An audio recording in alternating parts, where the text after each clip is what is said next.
If you are wondering how to create very easy yet very effective and very unique and in a big number artist trading cards, this video is for you.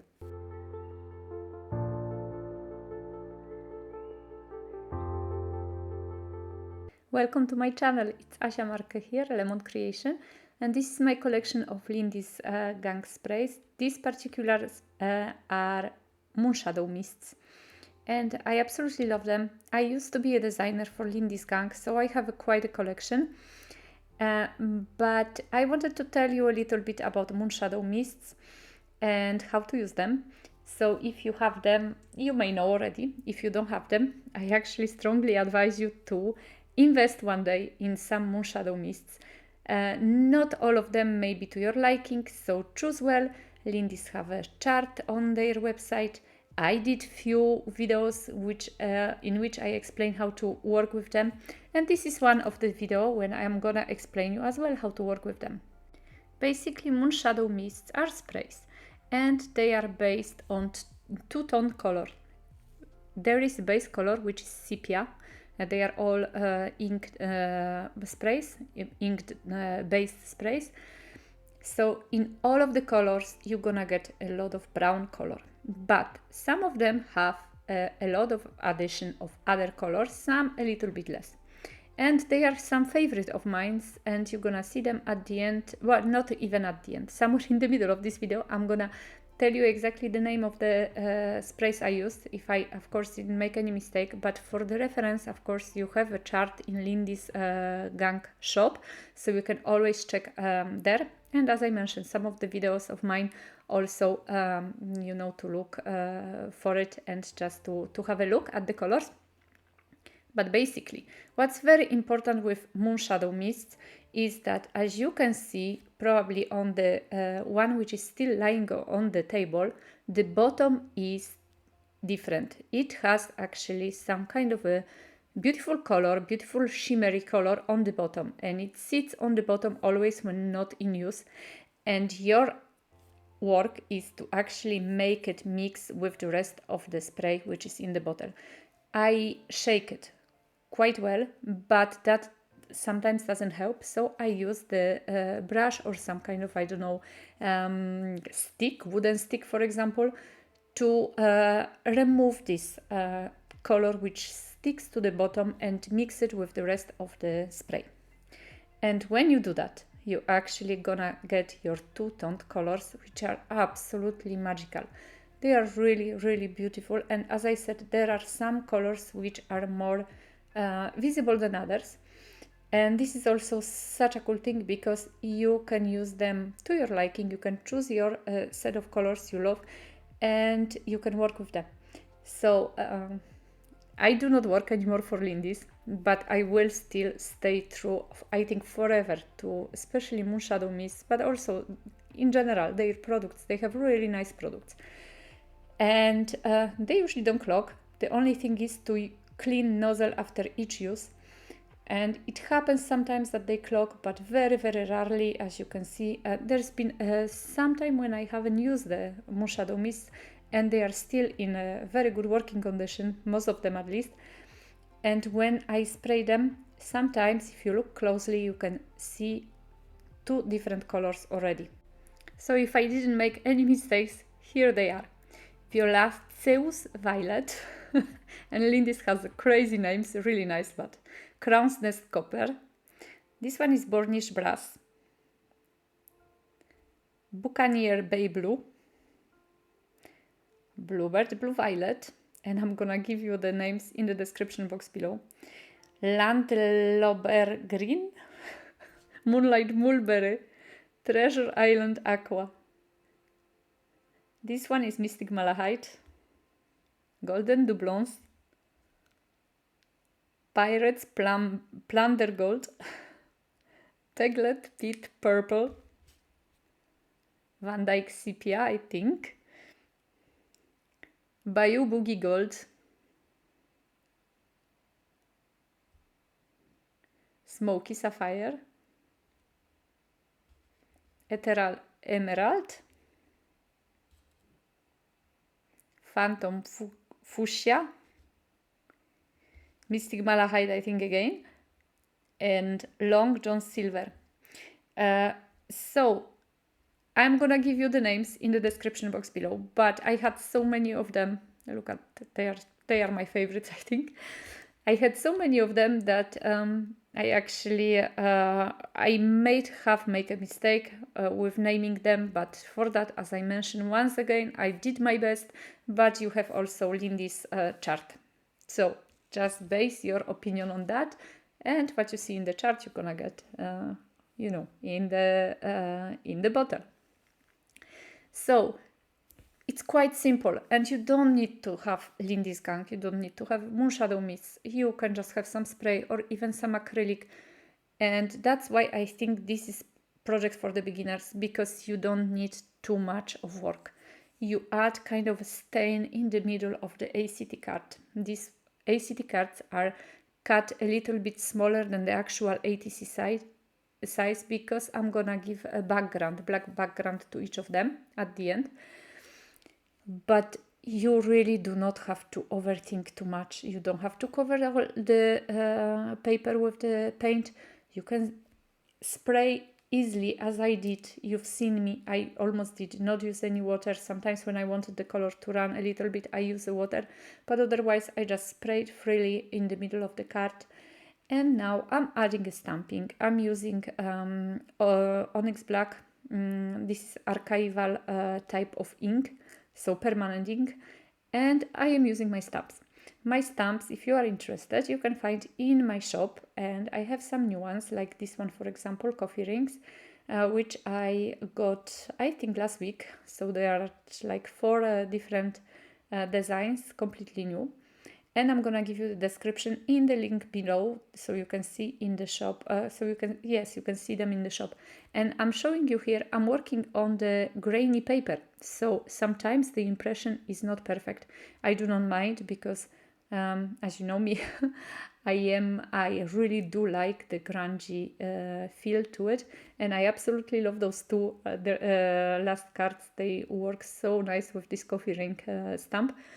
So I'm using it a little bit more, and I'm trying to work a little bit around the paint, but this is, you know, with the circle ones, yes, I'm trying, but look at that, it's not really even necessary. It's just you add a little bit of random stamping. Really, guys, you do not have to add too much to make your cards look nice and look unique. Every single card is unique, because every single color is unique. Every single stamping on the color is unique. Even though I'm repeating my stamps, or I am reusing my stamps.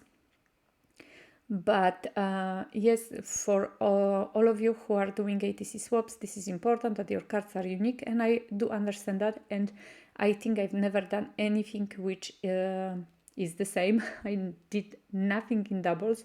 Every single one of my cards are unique. The question or the answer rather to the question I probably will get after this video, if I do the swap with the cards. No, I don't do swaps anymore, simply because I do not have time. But what I do, if you see my shop, you're gonna know that for each order over €50, I do add my own handmade unique card. They are not printed out. They are actually unique cards I am making, and you can see them in the videos or in the posts on Instagram. So they are never, how do you call it? They are never reproduced in any way. So if you get a card, it's your own, it's your unique card you got from me. And I do add them to orders over €50, because simply I would not have enough time to add them to every single order. And I do get orders for like, you know, €8, for example. So it's just impossible for me. And this is my small box of happiness. So lately I also decided to sell some digifiles, because I had so many questions. Where are you finding your focal points?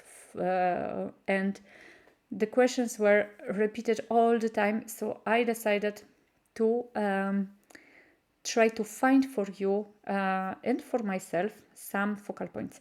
Before I look for them on the Pixabay, and you can still do that. It's a free to use web page, and then you can find a lot of things still, but you have to look a long time. It takes time to find something really nice. So what I'm doing right now is I am buying them from a site. I am putting them in the thematic bundles, and then I am reselling them. So basically, do not think that I am getting them for free. No, I am paying for them, and then I do a lot of work also with them to resize them, to put them in the bundles, to make sure that they are changed a little bit so they can be also used free for commercial use.